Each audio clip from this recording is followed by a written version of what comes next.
Hi everyone, it's QuickyBaby and welcome back to World of Tanks, and today I'm going to be playing in the fastest medium tank in the game. It is the CS63. It's a tier 10 Polish medium tank which has a turbocharger by default. So it's got two kinds of travel modes. One when you can go at 70 kilometers an hour and one way you can go at 55. Now, in the true spirit of the tank and min-maxing the vehicle, I decided to put a turbocharger on this thing as well, meaning that it has a staggering power to weight ratio inside the travel mode of over 30, while also still able to go at 75 kilometers an hour forwards. And I'm going to use that statistics in this vehicle to dominate the most important location on the map, which has to be the dip. If I'm playing on live oaks, winning this dip is usually something I am willing to die over. I know some people coined the phrase, a hill I'm willing to die on. Well, this is a dip I'm willing to drown in. Yeah, there's a little bit of water in the bottom. You get my point. Look, today's video is all going to be about experience inside World of Tanks and how you can give your team a chance to be able to come through situations with that, all right? Or give yourself a chance to have some epic games if that's what you want to do. So luckily for me, I have a chieftain on my team. It's the T95 FV4 201. It's an absolute mouthful, that, right? But I decided in this situation that, yeah, this is great. I got a chieftain here. The Super Conqueror was going to try and come in to fight the dip, to try and take it, obviously realizing the importance of this location. And the chieftain got into position faster than the Super Conqueror. Seeing a bit of a pattern in this video here of just how important speed is inside World of Tanks. And if you can have speed, but also have turret armor, like on the chieftain, yeah, that's how you get a dominant tank. Okay, so I know that this vehicle, with its 8 degrees of gun depression, will be okay in a ridgeline like that. But what I really want to do is to apply some pressure to the enemy team where they are not expecting it. And that is this lovely location here in the E8 area. From here, I know there's going to be a tank destroyer somewhere up in this location. And because I got spotted, there we go. So I'm going to shoot the tracks off the STRV-103B. It's probably one of the most dangerous tanks to sit in front of in the game until you have it tracked twice and you get its side. And so that's what we're going to be trying to do. We lock down the tracks first, now forcing it to turn to me, and everyone who's played a tank destroyer in that position will know just how vulnerable you are from pretty much all over the map. We've got the WZ-111-14 towards our south, we've got a standard B and a 263 shooting them in from the west, and there you go, the 111-14 shuts them down. So I've immediately just taken out an entire tank without losing any hit points, just with that knowledge of that position and that maneuver with the speed of this vehicle. That's what's so lovely about this tank, is you can kind of do what a light tank can do, but you've kind of got the hit points, the turret armor, and also the DPM to be able to fight back when you're there. And if a TVP does catch you, well, instead of running away, you know, he's fired a couple of shots, looks like they're on reload. Why don't we try and grind them out? I take a look behind me, I notice the STB-1 isn't really focusing on us, and so I'm going to be firing on reload into this TVP.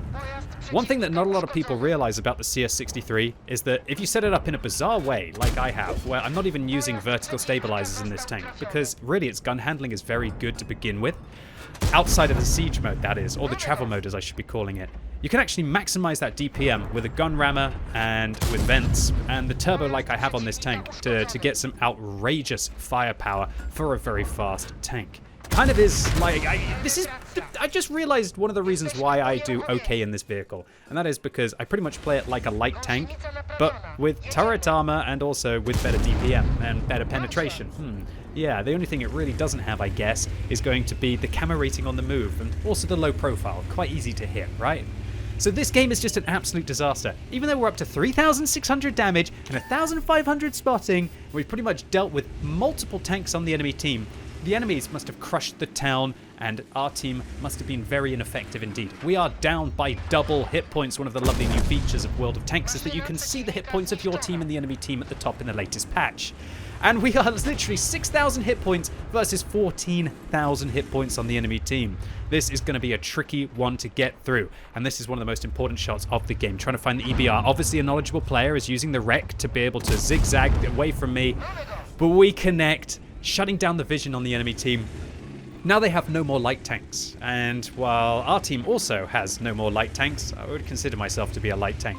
So we're outnumbered by 2 tanks here, where we have a 6 left and they're going to have 8 left. But look at the hit points differential. They literally have 3 times our hit points because the Foch B is mortally wounded, the Leopard is mortally wounded, and unfortunately I lost 1,000 hit points there trying to shut down the TVP, and then the artillery who got a cheeky shot into us as well.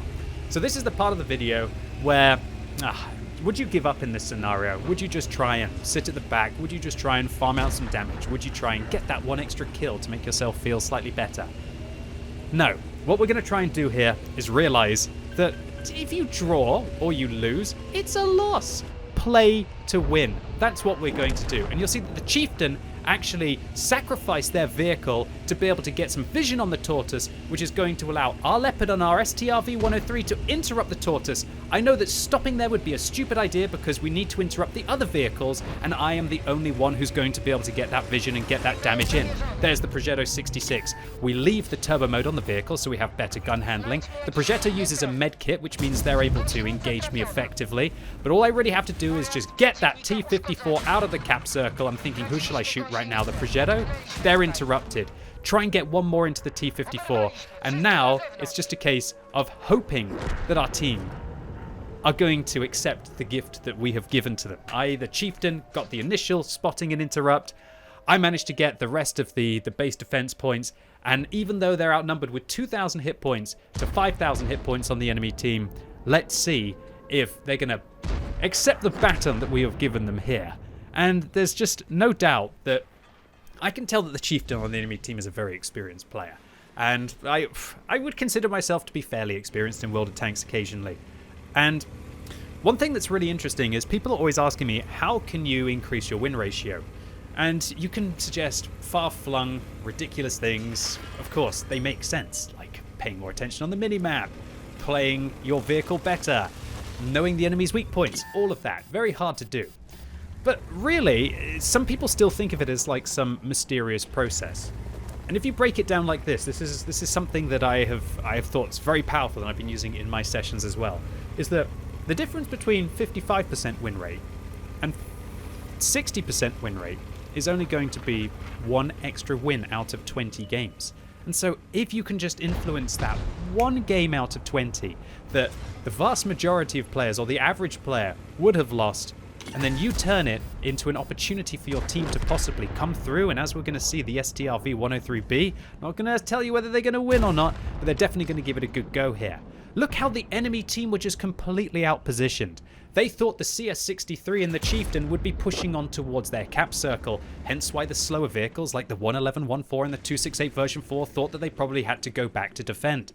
But if you have better mobility than your opponents, you are going to be able to switch it back, go defend your cap circle, leave the enemy team out of position, and this is where the enemies were just frankly overconfident.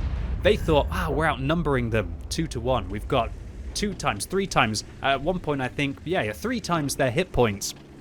Let's just drive across the middle of a swamp. Probably not the most sensible thing to do inside World of Tanks when there are dangerous sniping vehicles like the Leopard and the Stridsvagn 103B on the enemy team. And we're going to see here that, oh no, Leopard, what have you done? You got caught out, unsure where the E75 was. The artillery failing to be able to finish off the WZ-111-14, but the Stridsvagn 103B does the job. And now it's a tier 10 Swedish tank destroyer in position against a tier 9 German heavy tank in a swamp kind of position. I think this one is now firmly in our team's favor, even though the E75 still has more hit points than our team combined. And that is one of the things that I want to highlight, one of the things that I've been saying recently to people who ask me, that you only have to win one more game out of 20 to be able to have a 60% win ratio instead of 55, or to go from 45 to 50, or 50 to 45, or if you're an incredible player, going from 60 to 65, or even 65 to 70. It's just that one game, that one uncarryable game where you had the confidence, or that you knew about that position, or that you predicted how the enemy team would play. And if you can put yourself in that position to swing it into your team's favor, then that is how you're going to win more games, if that's one of your goals. Now look, I know I'm really not trying to say anything profound here. I haven't discovered the science of winning more games by telling you to just win that one more game out of 20. It's more of a point that a lot of people can build it up in their head, and they can allow it to affect their confidence and even affect their decision making. But one thing that I've been doing recently, and I would challenge you to do the same thing if you are trying to win more games or increase your win ratio or just be more effective in World of Tanks, is to recognize when there was a game that your misplay or maybe something that the team did caused the battle to go in an unfavorable outcome, i.e. probably a loss. And one of the most important things that you can do is to recognize those important moments in the battle where it was turned into one team's favor. If you can recognize them and you start to predict them, then you can manage to change the way that situation developed. And really, until you start to recognize these moments, there's no way that you're going to be learning, at least effectively. But then again, look, some people play to win, some people play to have fun. Make sure you're doing both. There's one thing for certain, is that sometimes in a session, if I blame myself too much, it can be like a roller coaster going downwards, right? Don't beat yourself up too much, but also recognize where you made that mistake. At least for me, it's always helped in the subsequent games when I might be going into the same situation. So this was an ace tanker for the CS63. We pick up 5,000 damage and 2,700 spotting in the sub 6 minutes that we were alive. That vision definitely helped my team to be able to interrupt the cap circle. So did it for, I'm not sure if this is an anonymized name or not, but Storm Gamernes. Yeah, you also, with that heroic play to be able to spot the tortoise, just gave the team enough time, and me also, to be able to get into position to continue the interrupts. And it's undoubtable that without that selfless act of sacrifice to be able to get the vision on the cap circle, that then our STRV 103B Fexlin wouldn't have been able to take the game down themselves. Of course, with the artillery support. Anyway, ladies and gents, boys and girls, that's it for today. Hopefully this video was some food for thought. If it was and you enjoyed the video, give it a thumbs up. If you hated it, give it a thumbs down. And if you're watching this video as it goes live on Sunday, then it's time for the World of Tanks Tech Tree Showcase. And as the Gorilla 15 has just become top of the tree, or to the top, I believe, on the American server, then what better time to showcase the sneaky German tank destroyers live right now. So really hope I'll see you here. And also, I've got drops enabled on the channel, so if you come and watch for a couple of hours, I think you're pretty much guaranteed, as long as you link your World of Tanks account up to your Twitch account, to be able to get a load of consumables as well, large ones. So yeah, hopefully I'll see you all there. And as always, thank you so much for watching. You've been epic, and hopefully I'll see you soon.